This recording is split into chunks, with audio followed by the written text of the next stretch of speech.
Cool. Good evening, everyone. My name is Ben, and on behalf of AMP Wealth Management and EnviroHub, I'd like to very warmly welcome you to tonight's webinar on sustainable investing.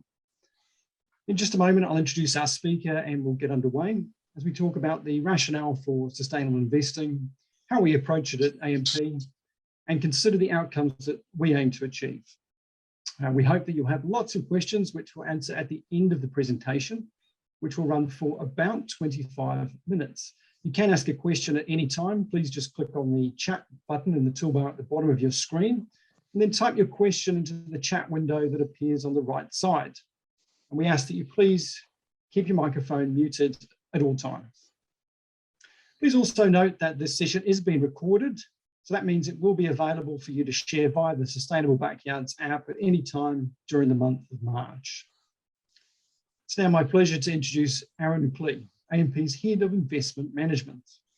Aaron has held a variety of service, sales, management, and technical roles within the financial services industry.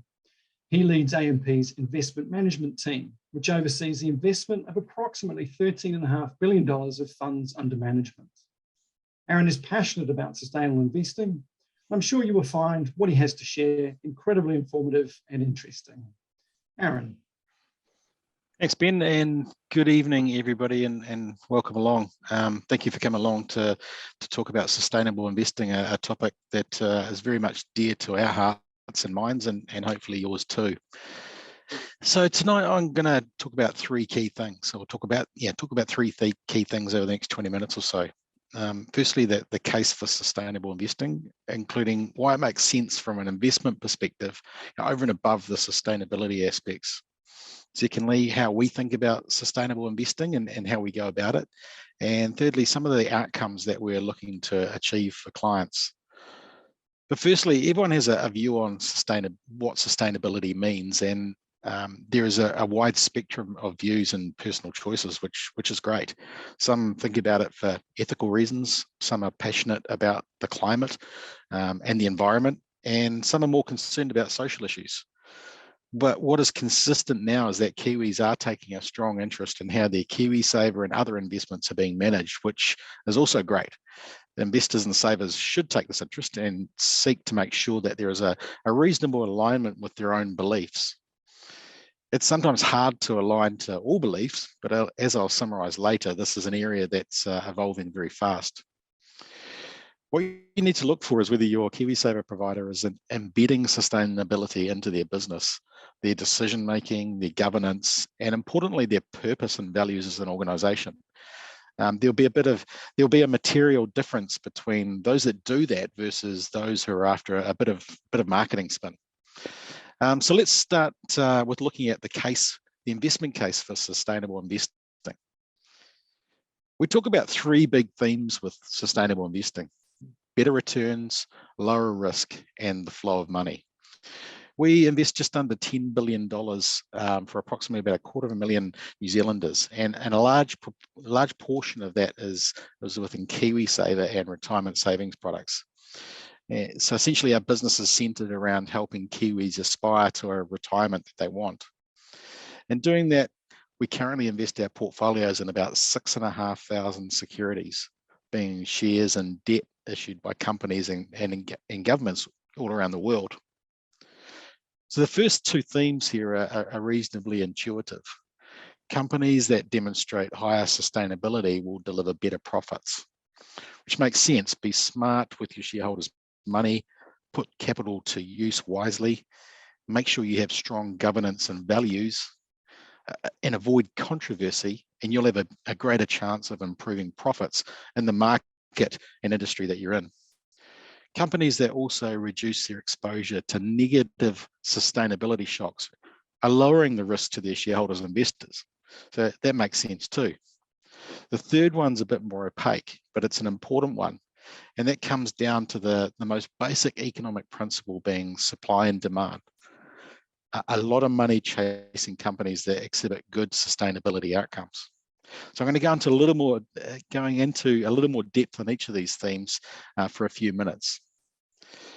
For quite a while, there's been a view that when investing sustainably, you were foregoing returns for the sake of your beliefs. For example, there was a view that Avoiding an industry like the oil industry meant you sacrificed investment returns from a sector that could deliver profits. This has changed on the back of environmental and social drivers. Returns are not lagging. And in fact, for the past 8 to 10 years, they've been mildly superior. And we believe that this will continue going forward based on the demand being created by expected investment flows into sustainable investments and the growing focus the world has on climate change and decarbonisation. And our view is that over the decades to come, the probability of receiving better returns from sustainable investing is higher than it would be from a broad market approach. This table shows some returns of sustainable indices or indexes against the main indices or the broader market during recent major market movements. And there are essentially three lenses here, the world on the right hand side, Europe in the middle, and the United States on the left. If you start at the top there in the 2013 bull market run where the market rallied quite strongly, the MSCI World Index, very common index showing a blend of around 1,1600 global share companies, or global companies listed in global share markets, that was up 15.4%. And there's an ESG or socially responsible equivalent, and that was up 14.4%. So about 1% behind, a little bit behind on the world sense. Now you look at the difference in that same period in the European market. The MSCI World up 16.6%, but the socially responsible equivalent was about 5% higher. 2015 market downturn, MSCI World was down 13.1%, but the ESG or socially responsible equivalent was down a little bit less. Again, quite a difference in the European market. 2017 bull market run, the MSCI was up 6.9%. That was over the course of a couple of months. But the ESG equivalent was up 7.9%. 2018 market downturn, MSCI World down 17%, the ESG one down a little bit less. And then during the coronavirus, when the coronavirus first hit markets in March 2020, the world index was down 23%, but the socially responsible ESG index was only down 19%. So what does this tell us? That during periods of really high market volatility, ESG or sustainable investments have proven to be more resilient and have produced better returns than the standard or traditional market approach. Now, this doesn't always pan out this way, of course. And if you look at what is presently going on in global markets off the back of the Russian invasion of Ukraine, what's been rallying really hard? Prices of oil, gas, and other commodities, not to mention companies involved with manufacturing weapons. So if you aren't exposed to companies involved with fossil fuels or weapons right now, then you're likely to be missing out. But in saying that, you watch the prices of those things drop like a stone if and when a resolution to this conflict emerges. In terms of outward-looking views on markets, obviously there's no crystal ball at our disposal, but one area where there's meaningful research and projections on is the economic impact of climate change and rising global temperatures. One projection that we've been using says that the cost of climate change will be around 25% of global gross domestic product, global GDP, so a measure of economic growth. So cost will reduce GDP by 25%, meaning if the world does nothing to address the man-made impacts that cause temperatures to rise, global GDP will be down 25% by 2040. That's not that far away. And it's clear that governments and companies across the globe are taking action to prevent this sort of Armageddon event occurring. This provides us with some really good modeling to look at what sectors will benefit from increased profitability and growth opportunities being created through this transition, which is creating expected winners and losers. So when you consider climate change, we think that a focus on investing sustainably will give you a better exposure to the expected winners as the world continues to address the challenge of climate change and decarbonisation. The next big theme is risk.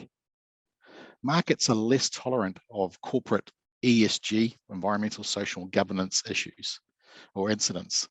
Companies that behave badly or are irresponsible are often smashed by investors and markets.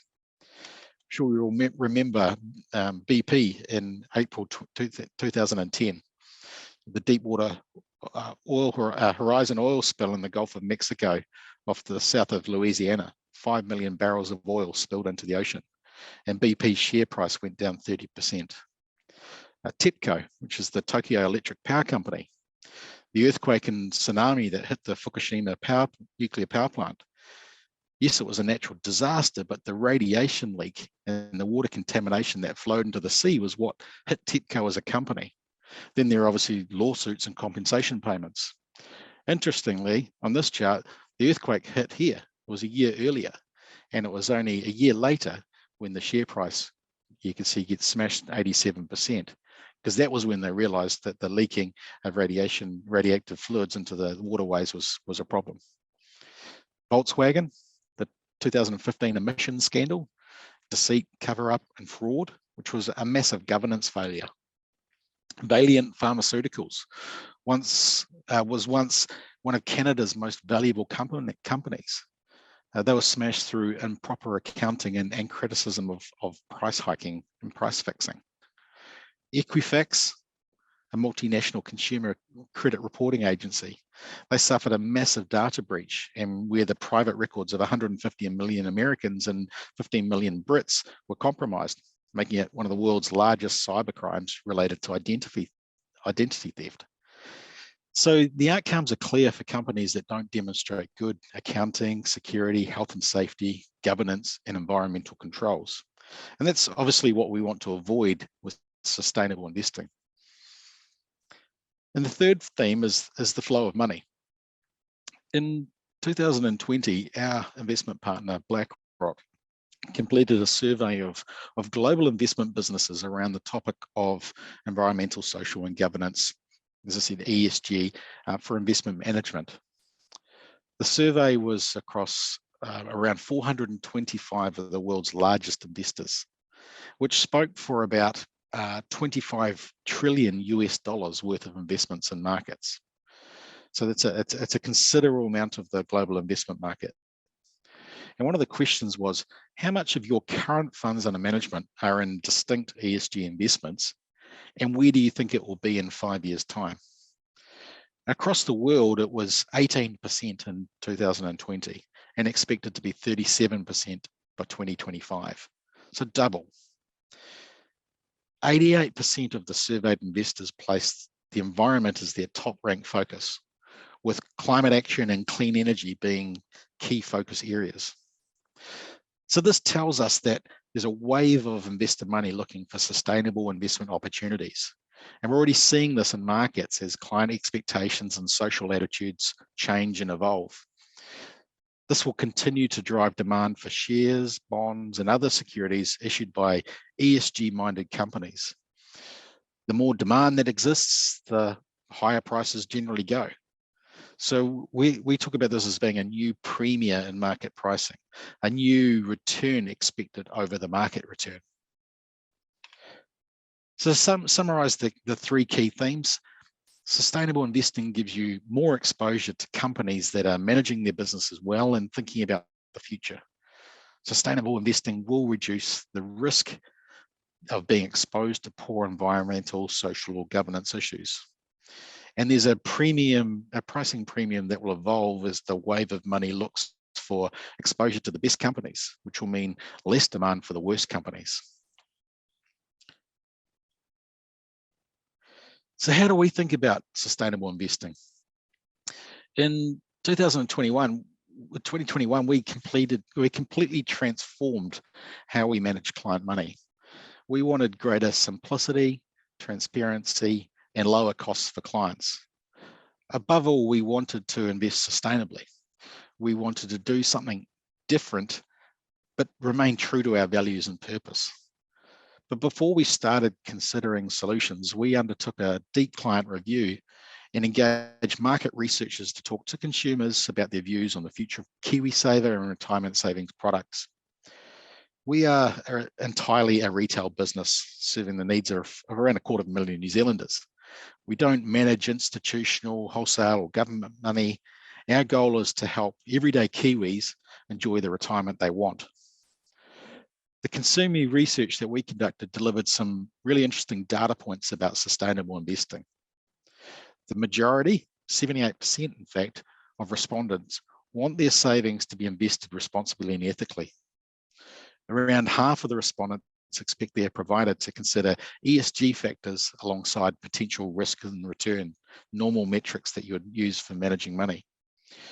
And respondents' perceptions around returns from sustainable and ethical investments was a lot more positive than it was from previous 12 months earlier.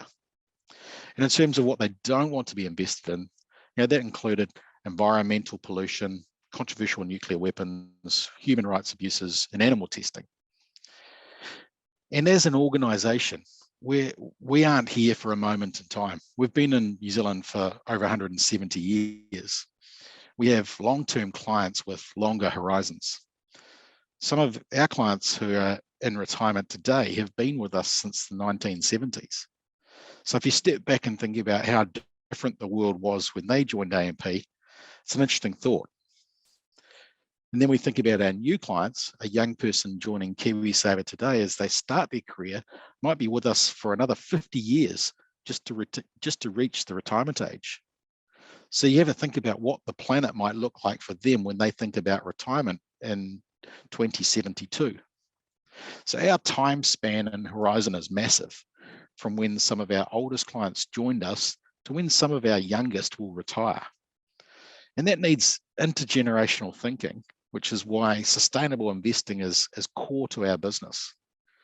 And more recently, if you follow the Intergovernmental Panel on Climate Change, their 6th assessment report that came out doesn't paint a rosy picture about climate change.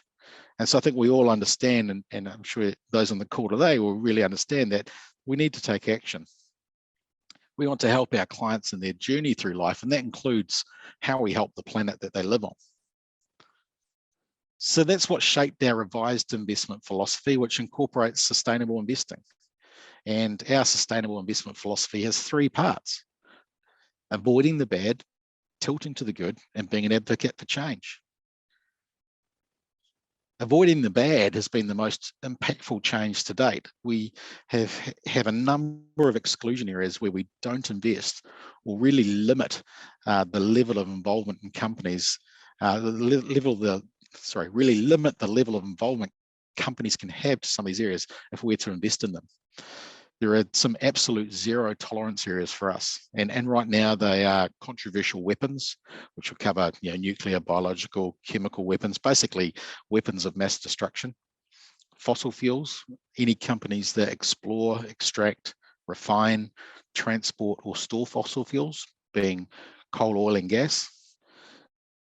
Tobacco and e-cigarette producers, palm oil producers and distributors, any companies that derive revenue from whale meat, any companies that are on the New Zealand Superannuation Fund exclusion list, and any companies that have been found to have violated one of the 10 UN Global Compact principles, and more recently, all Russian Federation investments in companies. And we have some 5% thresholds as well, which means any companies that are generating more than 5% of their revenue from producing military weapons, generating more than 5% of their revenue from civilian firearms, any companies generating more than 5% of their electricity from nuclear power sources, and any companies generating more than 5% of their revenue from selling tobacco or related products. So right now there's 4,967 companies on our excluded list from around the world. And these companies would typically be in the portfolios of passive fund managers and also most active managers who base their portfolios on standard indexes. In terms of tilting to the good, how we do this is to, where possible, use indexes that are specific ESG indexes, or we construct custom indexes that reflect our philosophy. It's quite a technical area, so I won't spend too much time on it unless there's any specific questions, but it enables us to remove the companies that we don't like, but replace them with companies with the best ESG characteristics or reweight the portfolio towards those companies with the best ESG scores. Impact investing is something that's on our work plan right now, and we're currently exploring a couple of impact investment opportunities, particularly around the climate change theme. And this is a really exciting area of development, and I think we'll be leaning into this fairly soon. We're also looking at how we can lean into areas like clean energy, clean water, and other initiatives that will provide capital to accelerate the transition to a lower carbon economy. Not only do these projects deliver good outcomes for the planet, but they may also make really good investment sense. And being an advocate for change is the third leg of the stool for us. Our investment partner, BlackRock, is the largest investment manager in the world. And this partnership provides us with unparalleled scale, expertise, and resources. And one of the areas that we contract them for is stewardship and engagement. And so what does that mean? It's about being an active investor or shareholder. That is, when we own shares in a company on behalf of our clients, how do we engage with the company to deliver good outcomes as an investor? How do we vote on votable decisions at shareholder meetings, etc.? And the BlackRock stewardship team operates in more than 30 countries, which is across 85 investment markets across the world. And they have people speaking 12 different languages. We would never be able to replicate this sort of engagement capability based out of Auckland or Wellington. There's some key themes to engagement and voting approaches employed here. Things like board effectiveness and quality. You're trying to get an alignment between economic alignment, but also ensuring meaningful diversity. Strategy, purpose, and financial resilience, including how companies have integrated relevant business sustainability risks and opportunities into their strategies. Incentives that'll align to value creation, making sure that incentives reward executives for delivering sustainable long-term value. Climate and natural capital, discussing how companies are reporting how their business is aligned to a global warming scenario that is limited to well below 2 degrees. Also, how they're managing material natural capital business risks and opportunities, including how they manage sustainable use of natural resources such as air, water, land, minerals, and forests. And company impacts on people, requiring companies to demonstrate a robust approach to human capital and disclosing actions they're taking to support a diverse and engaged workforce. So all of these areas are good business practices regardless of your views around sustainability. But it brings together a view on how companies are behaving, but also engaging them to influence where change is required. And our collective voices as shareholders can be powerful, especially when we're going into those conversations supported by the world's largest investor. So let's start to wrap this up and hopefully move on to a few of your questions. We wholeheartedly believe that sustainable investing makes sense. We can help do our part to support a healthy planet, but in a way that delivers healthy returns to our clients and investors. This whole area is evolving super fast and at a dynamic pace. We look for ways to improve our approach to investing sustainably on a daily basis. And it's really exciting and motivating given the alignment to our values as an organization and the outcomes we can deliver for clients and New Zealanders. On Thursday this week, for example, we're presenting to our board a framework for achieving a net zero emissions outcome for our portfolios. And this will embed a commitment to continue to lower our exposure to carbon emissions each year, plus seek out opportunities to invest into natural man-made carbon sink opportunities. The transition to net zero will likely take a couple of decades to achieve, but it is a meaningful and purposeful piece of work that we can all be really proud of. Through the changes that I talked about earlier that we made last year, we delivered an initial reduction of around 60% of exposure to carbon emissions. And that was quite an achievement, but the hard work really comes now as we look to achieve an annual reduction in a sustainable way as the world grapples with its emissions and climate change challenge. Maybe I'll pause there, Ben, and take a sip and answer a few questions. Thanks, Aaron. And thanks to all those who've already submitted some questions there for Aaron. That's great. Thank you. The chat is still open, so if you do have any other questions for Aaron, just jump into the chat and he'll be more than happy to answer them for you. So Aaron, we've got, I can see 3 questions sitting there. The first one is from Fiona. She wants to know, so do companies have specific sustainable funds, or do companies wholly invest sustainably? A really good question. And the answer could be both. Some providers and KiwiSaver providers will offer a fund that offers an ESG or sustainable investment approach, and others apply it across the whole business. And we're in the second camp. We apply our philosophy, as I talked about, across everything in our portfolios. Whether it's in New Zealand investments and global investments, bonds, shares, whatever. So we apply it across our whole book. And that was the philosophical change we made last year. So good question. You can go either way. We've decided to embed it into our whole business. Right, thanks, Aaron. Another question here from Marielle, who wants to know, what about humanitarian rights, slave labour, etc.? I presume that's from an investment exclusion point of view. And then I follow up to that. At what point will you consider dropping from 5% to a total ban on some of those exclusions? Yes, you can absolutely seek exclusions around humanitarian issues. We have an approach around violators of UN Global Compact principles, and some of those are related to humanitarian issues or labour. It's an area that we are keen to look more at, whether we need to do more around those areas. I think we've got an approach at the moment around excluding the key violators, but you can go a lot deeper into the area.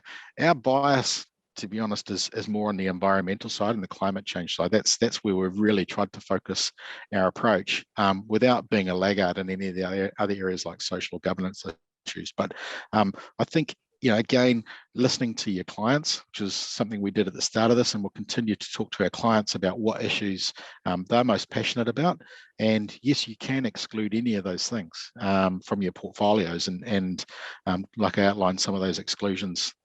What point do you consider dropping a 5% to a total ban? Another really good one. I think some of them are become a bit scorched earth, and I think 5% is a really tight threshold to start with. And one of the ones that we looked at was the distribution of tobacco, and you have a company like Woolworths, which sits around 3.5–4% of their revenue is from selling cigarettes. So if a Woolworths if you had that zero, you'd be ruling out any company that sold cigarettes, whether it's a 7-Eleven, Woolworths, any of those types of companies. So you have to be a little bit careful that you don't, sort of burn the earth on everything. You start running out of investment opportunities. But if someone got above 5% revenue on that, they'd be gone. I think some things like nuclear power, military weapons, they're probably easier to move down to a zero. Given that we put this in place last year, it's the first sort of attack at it from our perspective, but we're continuously reviewing all those thresholds. Great, and Aaron, another great question. Challenges. The key challenges of sustainability, data and tools. They're the biggest challenges. We subscribe to a system called Sustainalytics, which one of the largest researchers of companies for around their ESG approaches and what they're involved in. They cover about 16,000 companies around the world. So that number is still quite low. You'd like it to be a lot higher, because a lot of companies just don't yet report what their outcomes are from a sustainability perspective. And so there's a lot of pressure going on, particularly listed companies, in terms of reporting in the annual reports, etc., around their carbon emissions, around their policies for diversity and treatment of people, etc. So the more reporting that goes on by companies, the more data companies like Sustainalytics and MSCI and others can research and make views on companies. It's only about a 40% coverage at the moment. The rest of it's sort of based on estimates of the industries that they're in. But yeah, data is the big one, and having tools to be able to manage and collate all this data and create your forward-looking projections. Great investment, clean energy appears to brand, right? Maybe this is increasing their contribution in the sector, mean governments are influenced to. Yeah, I think the whole point around governments and the corporate or the private sector working in collaboration is really key. One of the things that we're looking at around our net zero framework today actually was around the point that we can do so much as an investor and as a private entity, but you also need governments and policymakers to get their settings right to enable things like movement to clean energies to work well. You need the tax system to be set up right. There's a lot of things that need to be established right. And so I think what you saw at COP26 last year was there was a bit of a power shift from governments into the private sector, where I think a lot of the government and policymakers realised that the private sector's moved on a lot faster than a lot of the world's governments have, and so there's going to be need to be a bit of catching up from governments and policymakers to keep up with what's going on in the transition. But yeah, absolutely needs to go hand in hand, and the better that can happen, then the more successful we're all going to be around moving to clean energy, clean water, better agricultural systems, etc. What percentage of investments are in New Zealand? What percentage are overseas? We have about probably about 10% in New Zealand of the money we manage in shares, probably another 10% in bonds. So yeah, it's a very difficult argument from an investment perspective, or challenging debate. How much do you invest locally versus offshore? You have a lot of local home biases as an investor, but that can sort of also lead you down some rabbit holes where you're investing into a smaller market with a lot less diversification. So investing offshore, you generally get more diversification, and there's more liquidity. So you can't have too much of your portfolio invested domestically, but we probably certainly have more than what an offshore investor would invest into New Zealand, being a New Zealand entity, and we want to be able to support the New Zealand economy as best we can as an investor. But there is a threshold you cross over to go, actually you need more diversification. And as we're a reasonable size provider, about 10 billion in our portfolios and about 13.5 billion has been said overall. You can't invest too much in New Zealand. The liquidity gets quite tight, and you end up running up risks in your portfolios. Do you exclude companies that make weapons for police and UN peacekeepers? No, that would come under the military definition. What we exclude is weapons to private civilians.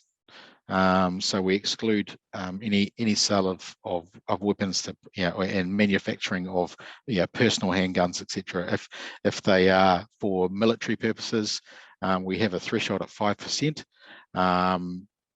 and that's fairly tight, I guess, when you look at the current environment. But weapons full stop cause harm. So we're not a big fan of them.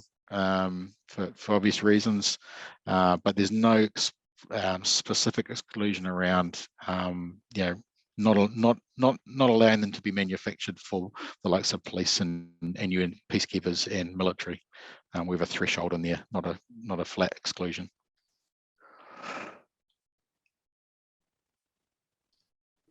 I don't know if we got all the questions there, Ben. No, I think that's it. Unless there are any last minute questions that anyone wants to lob into the chat. Here we go. You had a lot of fun about growth funds versus low risk. Can you find? Yes, you can with us. We've got them across every profile, whether it's defensive, conservative, growth, whatever. So as I said, we've got them. All our funds that are managed by AMP Wealth Management are sustainable. But you may be able to find others throughout the market and different risk profiles. But obviously that's a key conversation for an investor, is to make sure that they've got the right fund for them, particularly thinking about their risk tolerance, and making sure that those settings are right. That's where that's probably the key decision investing, is getting those the risk tolerance, making sure in the right fund that you're not too conservative, or you're not too over focused on growth, and either option can be invested sustainably. How many New Zealand investors are requesting portfolios meet the sustainable outcomes in their portfolio? As I said before, the research that we conducted, which was of clients of ours plus consumers, and just consumers out there in the market, and that said 78% of people expect that or want ethical or sustainable considerations in their portfolio. So it's really high, and that was probably the key piece that resonated with us really well, was that there's an expectation. In fact, New Zealand's probably leading the market, leading the world in many respects. I talk a lot to our investment partner BlackRock, and they're based around the world, but the most people we speak to are in Sydney, and they keep talking about how far ahead we are of the Australian market and a lot of the markets around the world. Europe's always been a really big leader in sustainable investing. And there's actually quite strong regulations in Europe, requiring that. But New Zealand is doing really well in terms of the awareness of it, and the attitudes of consumers and savers and investors. So I get that feedback quite a bit. Even the likes of MSCI, Morgan Stanley, sort of commenting that what we've done with our portfolios is sort of well ahead of other markets and that they deal with. So, and that comes from meeting the expectations of clients and potential clients.